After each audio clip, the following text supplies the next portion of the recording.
Name a single policy that Kamala Harris ran on that was socialist. Price control. Wait, controlling the price of things is not socialist because that has Yes, nothing to do with the mode of production. It's not your job to control the price. Okay, you can control the market, but you're not supposed to if you control think the that price controls are going to be socialist, then you would say that all of Donald Trump's tariffs are terrible communist, socialist, leftist, far progressive policy because they control the price of goods. Yeah, well, if that's the case, I never said I fully supported everything Oh, look you at did. this. You support a crazy communist socialist, sir. Communist? I highly doubt it. Why are you so offended by America first? I don't think that Donald Trump places America first. And welcome in, Jacob. Do you support Trump? Yes, I do. All right, how old are you? I am 31 and I am from Kentucky. Phenomenal, man. Well, let's go and hop into a conversation. Why the heck do you support Trump? Honestly, it's because I think that he stands for the idea of not relying on the selfish federal government, like the Constitution says we should be. Not relying on them, but being independent. You know, we are an independent nation. Dude, change your profile picture. Change your profile picture. No. Listen, let me cook. Change your profile picture. I stopped listening to you the moment you said, like the Constitution says we should do. You were telling me that you like how Donald Trump doesn't care about the Constitution with the profile picture of the signal of the U.S. Army when everybody in the Army took an oath to uphold that Constitution. I do. And I take an oath to uphold the same Constitution that gives you right to, sit here and complain about Trump supporters and Trump all day long. But at the same time, how is it you went from a conservative family to believing what you believed other than what you told Wikipedia? High IQ.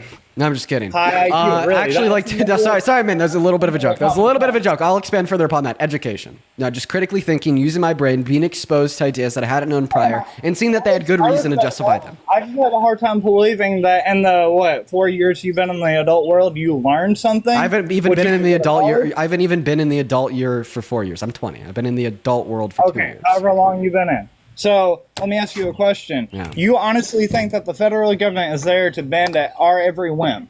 You honestly believe that? Is the federal government there to bend at our every whim? No. I don't think that the government is there to bend at our every whim, given that our whim is going to be incredibly immoral, illegal, or unconstitutional when just. Okay, and by you professing your love for the Democrat Party on here, you're literally saying the exact opposite of what you said. By professing my love for the Democrat Party. I don't love the Democrat Party. Then why do you claim it? I don't claim that I love the Democrat Party. You I just did claim on the opposite. Wikipedia and all your Instagram pages that you have of the, I think, 6 of them that you've got? And you told Charlie Kirk one Instagram page. A Democrat than be a right-wing conspiracy theorist. Boom, kill it. I'd rather be a Democrat than MAGA. 110%. Couldn't have said it better myself, man. See, that's the thing. I think that the Democratic Party gets it right significantly more than the Republican Party. All right. Does this mean that the Democrat Party, one second, let me speak. Does this mean that the Democrat Party always gets it right? No. And in fact, I have a story for you. So I sometimes, I do deals to like brand deals, book deals and whatnot. Somebody reached out to have me advertise a book. Okay. I was like, okay, I'll get the book. If I like it, I'll advertise it. Advertising a good book and making some income. Sweet. That's awesome. I get the book, and I'm thinking that, well, this will be a good book because it was endorsed by Bill Clinton and it was written by a Dem. Okay, I open the book. It starts talking about how we need to reduce the amount of money that you need to steal to zero to be charged with a hard felony, and how DEI sucks and undocumented immigrants are crazy criminals that need to all be sent out of the country. You know what I did? I turned around, I sent them back the book, and I said, I'm not going to advertise that because I disagree with it. Now, why am I sharing this story with you? This shows that I don't have blind faith in my party, nor the leaders of it, and the only reason why I consider myself a liberal or a Democrat in this regard is because I vote for progress, and what we've seen is a whole lot more progress from the Dems compared to the right in modern American history, and I also really hope that we're able to further progress the Democratic Party to be even better than it is today, and those are my two goals. Do what is progressive for the country, and do what is progressive for the left, since they have the highest chance of getting it right at the end of the day. So is that socialism? Is that your end goal? You don't even know what socialism is. Don't say words that you can't define. It's called, I want to get paid for my services, not do it for free. Okay, so what is socialism? Define that. Okay, like I said, doing stuff for free. I just heard the mouse click. So you didn't know how to define it. So once again, I'll reiterate. Don't call things socialist if you don't know what socialism means. You just defined socialism as doing stuff for free. So that's not true. The exploitation argument? So socialism is going to be where the workers own the means of production. It has nothing to do with the redistribution of wealth. It is just simply a mode of production as an economic theory. Okay, Silly and you're fucking goose. forgetting the other portion of it. It says socialism is a political and economic system that advocates for social ownership and control of the means of production. Exactly what I just said. Thank you. Private ownership, which is the very default to capitalism. Absolutely. That's what socialism is. Precisely. Right. So you're advocating for government control instead of having a private owner. No, me, I'm a capitalist. I'm not a socialist. So then why are you talking about everything that every other country wants us to talk about? And you said earlier you're not a part of the global domination viewpoint, but yet Canadians, you, Parker, and Harry are all spitting the same stuff that they are. And that leads to socialism. So please explain to me the difference. Well, socialists would listen to you say that the DNC leads to socialism, and they'd laugh in your face. Like, I'm just gonna say that no. If you actually get a socialist, if you actually get a leftist on this live, they'll laugh in your fucking face. They'll say that capitalism is incredibly bad, and because capitalism is embraced by Democrats, you'll even find some socialists or communists that will tell you that Democrats or liberals are center right because they're capitalists. Right? So no, that's actually not true. You're just using words to define things that you have no clue. Like, how about this? How about this? Name a single policy that Kamala Harris ran on that was socialist. Price control? Wait, controlling the price of things is not socialist because that has nothing to do with the mode of production. It's not your job to control the price. Okay, you can control the market, but you're not supposed to control if you think the that price controls are going to be socialist, then you would say that all of Donald Trump's tariffs are terrible communist, socialist, leftist, far progressive policy because they control the price of goods. Yeah, well, if that's the case, I never said I fully supported everything look you at did. this. You support a crazy communist socialist, sir. Communists? I highly doubt it. Why are you so offended by America first? I don't think that Donald Trump places America first. How? How? For sure. He wants to destroy our economy, take 7 million people off of Medicaid, slash the ACA. He wants to put the risk of SNAP benefits for 11 million Americans at risk and even take them away from 3 million Americans. He also wants to impose tariffs, which will serve as a regressive tax on the poorest among us because the less money you make, the larger amount of your income you spend on the bare necessities to live, meaning the more of that burden you disproportionately pick up. Not to mention his mass deportation is just terrible, ripping 8.3 million of our hardest workers out of our economy. Undocumented immigrants are literally more likely to participate in the labor force instead of an option like mass amnesty, where they'll only be incentivized to work harder because now they qualify for federal benefits. It absolutely places America last, sir. And the fact that you can't see that is indicative of high level propagandas and low levels of critical thought. But I'm not going to hold it against you because that's why I'm here to have you critically think. Critically thinking. So what you're saying is, I'm just going to say it. So everyone says that this country was built on the backs of others, right? Okay, I'll agree with that. I can stand with that. So what you're saying is because you don't want to go out in the farmer field, because you don't want to do the agricultural work or do the street paving, you want illegals to come do it for cheaper, right? Oh my goodness gracious. So I don't want undocumented immigrants to garner lower wages than citizens, and that's why I support mass amnesty, because the reason they garner lower wages is because they have less bargaining power against their employer, and we could give them more bargaining power against their employer if we make them residents or citizens. It's actually you saying that you want undocumented immigrants to collect even lower wages because they came into America for a higher quality of life compared to where they came from. So you look at the fact that they get paid lower on average compared to citizens, and you're like, let's forcefully deport them back over the border. Some of them, let's send them to get fucking beaten, tortured in prisons for terrorists, and the others, they get to go back to the lower quality of life that incentivized them to uproot them and their family and illegally come into a country where they knew they'd be persecuted just to garner higher quality of life. But then I'm like, I want to give them an even higher quality of life by making them residents or citizens so they could collect better wages, qualify for benefits, make this country stronger, and better provide for them and their family. Obviously, they want it, and obviously, our country needs it if we want to truly be the global icon of innovative success in global industries and manufacturing and the most galvanized consumer base in the year. What do you think it does to our economy when we kick out 8.3 million of our laborers? What does that do to the GDP? Well, according to the Center on American Progress, when we account for their contributions to the GDP and the contributions of their employer, because we also have to account for the profit extracted off of their labor, that's 1.1 trillion or 1.7 trillion dollars per year that you're just seeing bye-bye to. It's absolutely outrageous. No, put this country first. Stop supporting mass deportation. Support mass amnesty. There's not a single positive outcome of mass deportation, and every single negative outcome of mass deportation is mirrored as a positive through mass amnesty. That is how you put this country first. So putting the country first, like I said, but actually, you know what? Get off that point because, whatever.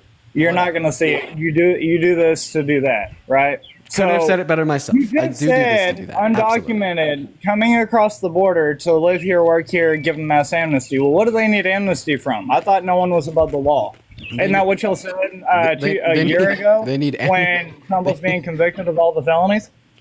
They need amnesty so they could be resident or citizen. They need amnesty. Why would they need amnesty if they didn't break the law?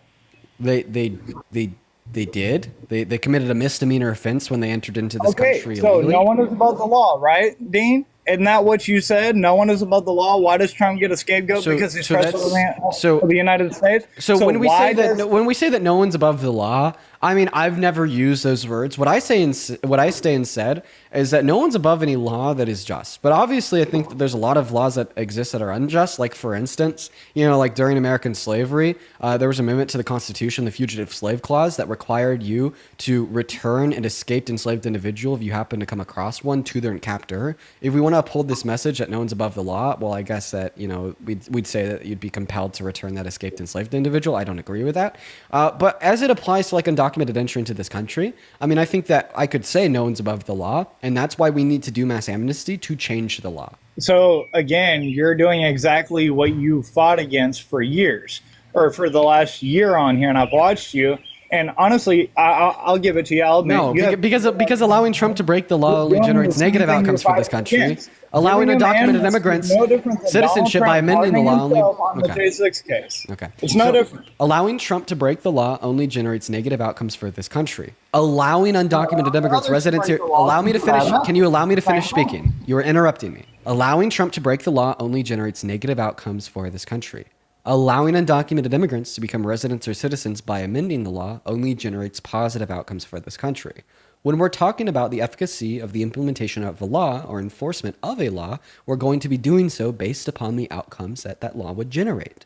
Obviously, if we, for instance, have a law that bans gay marriage, we'd say that we need to amend that law and abolish that law and change that law because it generates bad outcomes for America by oppressing gay people. So if there's a law in the books that says that we need to deport the undocumented immigrants in this country, that's where I'd hop in. I'd say we need to amend that law. We need to have a solution to mass amnesty instead, because mass deportation only generates negative outcomes for this country. Meanwhile, mass amnesty only generates positive outcomes for this country. Now, if you would agree with me here, that's the way that we should evaluate the laws in the books. Go ahead and tell me how Donald Trump pardoning somebody like DJ Rodriguez, who literally pled guilty to trying to kill a cop, generated positive outcomes for this country. It didn't, and I can agree with you on that. I never said Trump was the same. So then you're such a fucking hypocrite for sitting here condemning undocumented immigrants and then also supporting a president who's totally fine with an almost cop killer. I'm not condemning an immigrant. I'm condemning the American people who know better. That's who I'm condemning. I love people to come over, but I want them to do it the right way. So again, what you just said makes no sense at all, because what you're saying is it's okay to break the law as long as we change it. That's the message you're sending to everybody. Okay. So obviously, can I be very clear? Can I be very? I want to make myself very clear. I'm going to make myself very clear.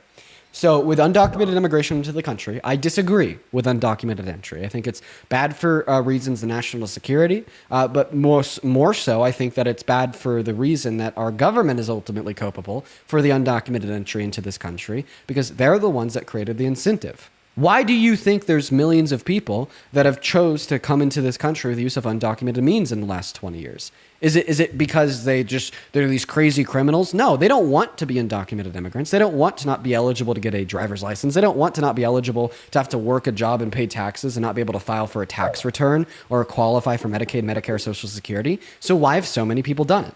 The ultimate root cause of undocumented immigration into this country is the unattainable legal means of entering into this country. And the reason that the legal means of entering into this country are so unattainable, are so expensive, it takes so long, is because our government has used the legal means of entry into this country as a pawn to generate undocumented entry that they could then run on solving, but then truly do nothing about it. Like, think about it. Donald Trump has been going hard on the issue of immigration and undocumented immigrants since 2015. But since 2015, have we ever seen Donald Trump speak about fixing the legal means of entry into this country to just eradicate the root cause of undocumented entry? Not once. So ask yourself why. Is it maybe because if he continues to talk about the undocumented immigrants and place the Band-Aids on the bullet wounds, that will galvanize his base and cause him to have an uproar of support by creating this boogeyman in America to scare people into supporting him? I think so. All right. And for that reason, I think that our government is in part responsible for said undocumented entry,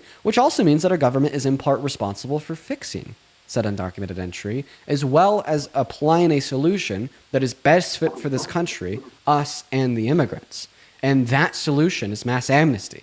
Okay? Every single thing that you've said to me in the last 5 minutes here has been purely rhetorical. We haven't been talking about the substance of what the outcome of mass deportation on America is. We haven't been talking about the substance of what deportation on the immigrants are. We haven't been talking about the real world outcomes of any of these ideas. So I want to ask you a very simple question. Can you name one positive outcome of mass deportation on America, the American society, the American people, or the American government? No, I actually agree with you. So if there's not a single positive outcome of it, we should get rid of it, right? No, look, I don't agree with mass deportations because of the tomato incidents. I don't agree with that at all. There's room for error there. And the fact that you even said immigration reform is everything I've been saying for years. But I have high hope that Trump, if he's as smart as what I think he could be, he will actually sit there and say, you know what? All right, let's deal with the bad hombres, and not all of them are bad. Okay, I'm just gonna say hombres, bro. No, I'm not gonna allow. I'm not even gonna allow you to speak. That's fucked up. Come on, dude. Come on, bro. Come on. Okay, what do you want? The bad guy? Yeah, just continue. Okay, we'll say the extreme lawbreakers. Does that help? My bad. So undocumented immigrants with prior violent offenses, God. But anyway, all right. So what if this is the first step into a long and gated process? You said putting Band-Aids on the bullet wounds. So what if this is a bleeding artery that we need to actually fix and stop the bleeding? It's funny because you're doing the same thing that Christians do. And what do I mean by that is, Christians do this thing where they're like, oh, Jesus is going to come back soon. Trust me, bro. And what I mean by that, and when I say that you're doing the same thing, I'm basically able to describe how Donald Trump's policy sucks for this country. Then you're like, bro, no, trust me, bro. He's going to change his mind and it's going to end up being a great thing. Even though obviously what he's doing right now is really bad and I can't refute the fact that you're saying that. Just trust me, bro. Like, that's essentially what you're doing. I actually have a question for you, sir. You did take an oath. You said that you were in the Army, right? Yes. And that you took an oath to uphold our Constitution, right? Yes. Does this mean that you never support anybody or organization/entity that would serve as a threat to the Constitution? Yes, that would mean that, yes. Okay. If Biden called for the termination of all the rules, regulations, and articles, even those found in the Constitution, do you believe that Biden would be a threat to the Constitution? Can you elaborate? That was the elaboration. That he called for the termination of all rules. Say that again. I lost it as soon as you said it. If Biden called for the termination of all rules, regulations, and articles, even those in the Constitution, would you classify Biden as a threat to the Constitution for that reason? I don't know, honestly. Bro. Brain. I really don't. You don't know? No, I don't, because he's calling for its termination. Of course that'd be a threat to the Constitution. Calling for the termination of the Constitution? Of course I call that a threat to it. Okay, so if Biden did that, then you'd say Biden's a threat to the Constitution, right? Right. Right, and you agreed that you wouldn't support a threat to the Constitution. Should that be enough reason for you to never support Biden? Yeah, I would say so. So what if I told you that's something that Trump has actually done? In December of 2022, Donald Trump literally and explicitly called for the termination of, quote-unquote, all rules, regulations, and articles, even those found in the Constitution. Now, the very obvious logical implication would be here sorry, that would be here, is that for this reason, you have enough reason to never support Trump. Meaning that you wouldn't be MAGA. I mean, if he actually said that, yeah, I wouldn't support him. Yeah, he said this December of 2022. I'm going to look it up. Give me 1 second. Yeah, for sure. Just type in Donald Trump calls for the termination of the Constitution, December 2022, and go to images. Were you able to find a screenshot of his post on Truth Social? I'm watching the video now. You don't even need to watch a video. You just like go to images and look at it. Okay, but honestly, I don't like videos. okay, you need a video? Okay, it was just okay, whatever. That's fine. All right, I'm not going to push back. We're just going to go to get another Trump supporter up here in the meantime while he's watching a video about a tweet. Okay. What's up, Alyssa? You support Trump? Okay, Alyssa's not here, so we're going to go to move on to the next guest. For some reason, that concept is so funny to me. That concept is so fucking funny to me. Why is that concept so funny to me? Watching a video about a tweet. I'm like, you don't need to watch a video. Just look. He's like, no, I like the. Okay. All right. It's fine.